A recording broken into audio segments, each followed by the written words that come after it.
Questions are mounting about how a gunman was able to get set up on a rooftop outside of former President Trump's Pennsylvania rally Saturday, let alone open fire. President Biden says he's launched an independent review into that incident, and lawmakers have begun theirs on Capitol Hill. KOMO national correspondent Christine Frizzau joins us live. Christine, what can you tell us?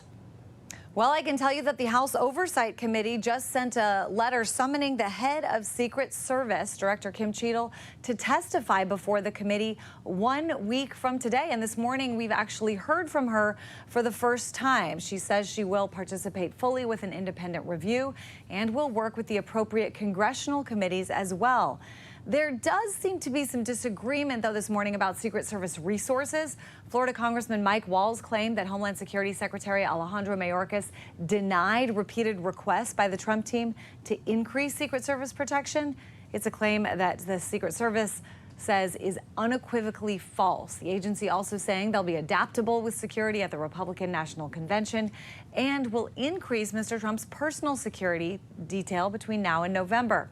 President Biden will be getting a briefing on all of this a little later this morning here in Washington. All right, and Trump appears to be making some major changes to his messaging following that attempt on his life. Yeah, Christine, what are you hearing about this morning? Yeah, there's some new reporting out that Donald Trump's speech at the convention Thursday was going to focus on what he called Joe Biden's disastrous policies, but that he has ripped that up and instead will focus on uniting the country. He seems to think he was given that chance. Let's remember, we also don't know who his running mate will be, and we think we may be getting a lot more information about that in the coming hours, at least some hints, and certainly by the end of the day. Holly, Steve? We'll see what happens. Christine, thank you. And new at 6:30 from the live desk, citing a senior law enforcement official. CNN is reporting this morning, just in the last 30 minutes, the suspected shooter in Saturday's attempted assassination on Trump bought 50 rounds of ammunition at a local gun store just hours before allegedly carrying out that attack. We're working to learn right now where exactly that purchase was made. That suspected shooter identified as Thomas Matthew Crooks. He was shot dead at the scene by a Secret Service sniper. We have learned that Crooks was from a suburb of Pittsburgh. He was a registered Republican who would have been eligible to vote for the first time this year. There's a photo of him right there. He had no known history of mental illness. Crooks worked in a nursing home as a dietary aide, graduated high school in 2020, where students say he was smart, liked computers, and a loner. And in just a few months, Americans will cast their ballot for the presidential election. It has been nearly 2 days since the attempted assassination of former President Trump, and we're getting reaction from voters. KOMO's Mo Hyder is live at SeaTac Airport this morning with more. Mo? Yeah, a lot of people I've spoken to say this could really further the divide right now in this country, and they feel more needs to be done to stop it. The attempted assassination, of course, sent shockwaves throughout the nation on Saturday afternoon, something that was the lead topic, of course, on all social media platforms. And for many young voters in particular, they've seen nothing like this in their lifetime. Now, this is a part of history that'll be talked about for years.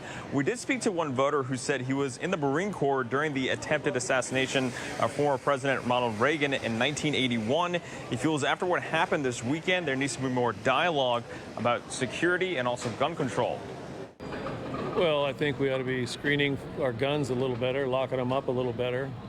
Parents need to be held accountable for weapons they purchase and locked in a safe. And there'd be fewer on the street. I just think everybody's been too much hate and everything else, and everybody needs to calm things down. And also people here also say they don't think it'll change their mind on voting plans as we head into the November election. They also tell us the focus right now should be on coming together and not have anything result in hate or violence of any kind. Live in Seattle, Mo Hyder, KOMO News. All right, Mo, thank you. And that brings us back to this morning's KOMO Pulse Poll. So grab your cell phone once again, point the camera right at that QR code right there. This is what we're asking. Has the attempted assassination of former President Donald Trump changed how you plan to vote in November? You'll remember about 30 minutes ago, that middle number was in the mid-70s, and now it's climbed back up again. So 81% saying no. What happened over the weekend has not changed how you plan to vote in November. 17% saying yes this morning, and 3% saying they're still unsure, still making up an opinion about how they plan to vote in November. To add your vote, let us know what you think. Open up your cell phone, point the camera at that QR code right there on the right-hand side of your screen. That's going to create that link that'll pop up. Tap that with your finger, and that will take you directly to our website at KOMOnews.com, where you can cast your vote. Our coverage on this historic attack on former President Trump continues here on KOMO Morning News and online at KOMOnews.com. Stick with us for more updates throughout the morning. When we're not on the air, find details on our social media pages.